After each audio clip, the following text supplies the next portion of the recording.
President Trump's comments about heaven, Snoop Dogg's LGBTQ concerns, and more. I'm joined today by Rob Pacienza, CEO and president of Coral Ridge Ministries and the founder of the Institute for Faith and Culture. How you doing today?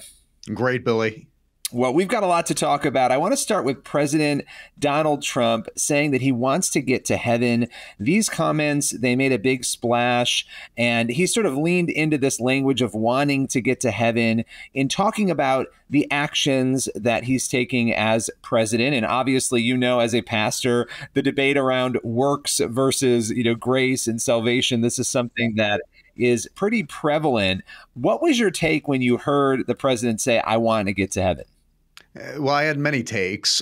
On the one hand, I'm grateful for his relentless pursuit to find peace between Ukraine and Russia. I also know you've spent time with the president. I've spent time with the president. He's prone to just talk off the cuff, unlike any leader we've seen in modern history. So I do take everything he says with a grain of salt. But I do think it's an important opportunity, especially for evangelical leaders, to clarify, whether it's Donald Trump or any politician or cultural influencer, to clarify that we do not get to heaven by our works. We get to heaven by the work of another, the work of Jesus Christ, by faith alone, through grace alone, through the finished work of Christ alone. And so I pray that those spiritual leaders that are closest to Donald Trump will take the opportunity to reiterate the true message of the gospel, the true way that you get to heaven.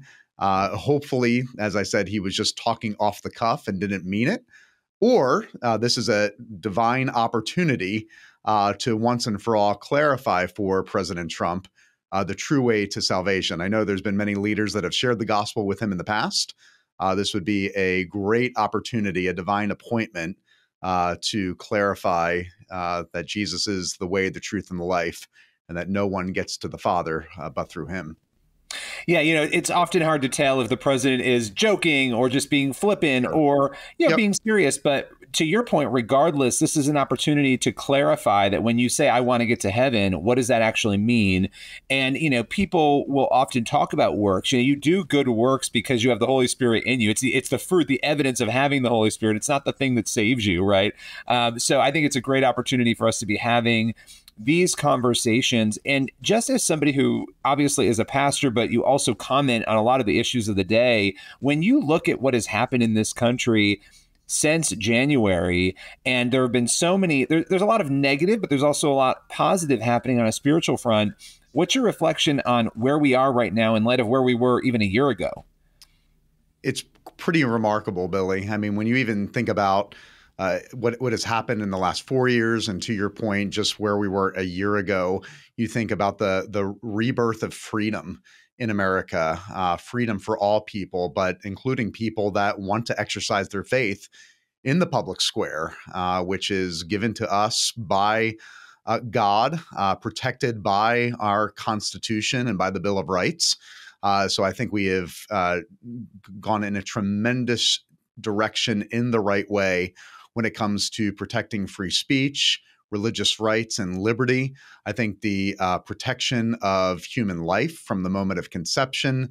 You see the pushback against woke ideology and gender madness that really had come to the forefront through the last 4 years of the Biden administration. So regardless of where the president is privately and personally and spiritually, I don't think anyone can make the argument that for those that love our God-given rights here in America, I don't think anybody could argue that through this administration, they have been preserved, they have been upheld, they have been championed. And I would hope that everyone who loves our God-given rights from sea to shining sea would continue to pray for the president, this administration, and pray that the legislation that is being passed now will continue to bring about full freedom and flourishing for all Americans. Presidents come and go, but legislation has generational consequences.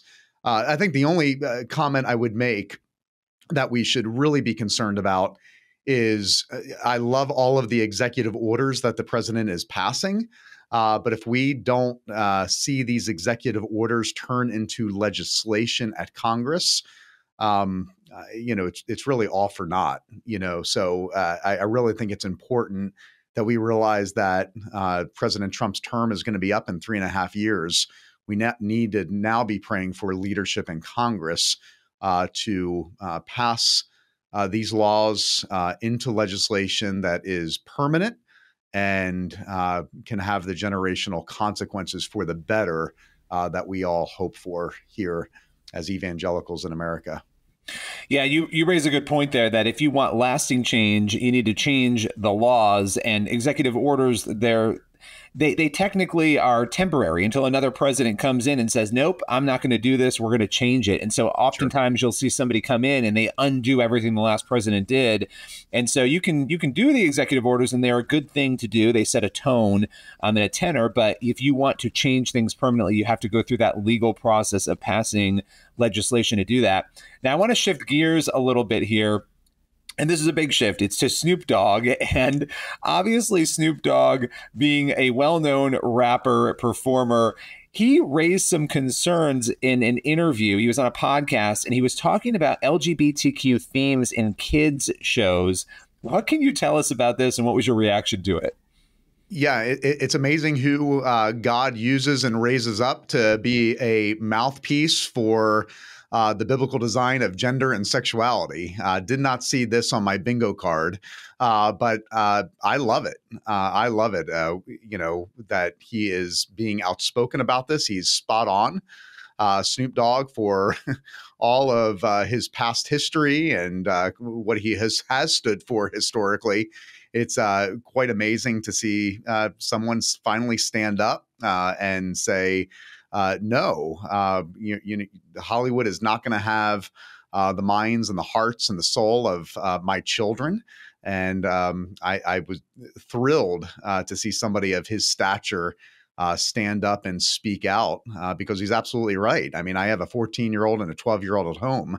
I mean, we cannot go to the movies. We cannot watch television. We cannot really go anywhere anymore without the gender ideology and the pro-gay marriage and the normalization of homosexuality just being just pushed everywhere. And make no mistake about it, they understand, Hollywood understands that if you want to change America, you need to capture the hearts and the minds of the next generation. And they are certainly doing that. So love what Snoop Dogg said. I hope it encourages more people of his stature to speak out. He's speaking out not just as a concerned American, but as a concerned parent. I think it brings to the forefront the issue of parental rights once again, that parents know best what to put before their children and before the next generation. And so I hope more Americans, especially more American parents, stand up and push back against entertainment, media, the state, education, and say once again, you're not going to corrupt the minds and the souls of the next generation. Well, yeah, and it's interesting because, as you listen to what he was saying, of course, it's in Snoop Dogg language, so there's some expletives in the beginning of it. Yep. But what he says, the part that I think is so important, he's talking, I believe it was about Lightyear, the film Lightyear, which had a same-sex couple in it, and bringing his grandkids to the movies. He says, why does this have to be there? He's like, these are kids. Not what I paid for. Right. I mean, I think he wasn't prepared. Right. So he said, these are kids. We have to show that at this age. They're going to ask questions. I don't have the answer. And I think a lot of parents don't realize what's in content. Right. So they assume they put their kid in front of a tablet. You go to a movie, and it seems like legitimately shocked to see what was in a kid's movie, opening up these questions that are going to be difficult for kids. These are young kids. They don't need to have this stuff thrown in their faces. That was his point. And you don't hear a lot of people in Hollywood speaking up like that about these issues because they're afraid of being canceled. But I do want to ask you this as a final question on all of this. We're also watching right now a lot of Christian filmmakers making films, TV shows. We're seeing a rise of that. Even Amazon getting in on that with House of David and another project that they're going to have come out on Joseph. So these partnerships with Christian filmmakers, what do you make of that? It feels like there are people coming in now trying to change the narrative from Hollywood. I'm so glad you asked that question, because I do think people are finally waking up and realizing that the woke ideology, the gender madness that has just been so prevalent in entertainment and media, that people are just sick of it.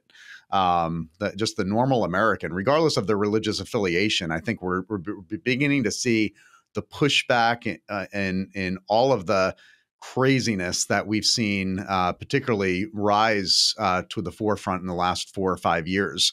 But I think it also is a great reminder that anytime the church has leaned into the darkness, has ran towards the darkness and brought light and brought truth, the church has always been at its best. And I think for far too long, Christians have run away from culture. They've critiqued culture. They've complained about culture. They shake their fist at culture. But now I think we're starting to see Christians say, no, if we see a problem, let's run to it and towards it and change it. So I think the importance of raising up gospel-centered, culture-shaping Christians has never been a higher calling. And so I'm thrilled to see Christian filmmakers and Christian artists lean into this cultural moment. And instead of just complaining about the culture, say, no, I'm going to do something about it and create great work, excellent work to the glory of God. Well, I absolutely love that. And I appreciate you joining us today to break down some of these headlines. Thank you so much. Thanks, Billy.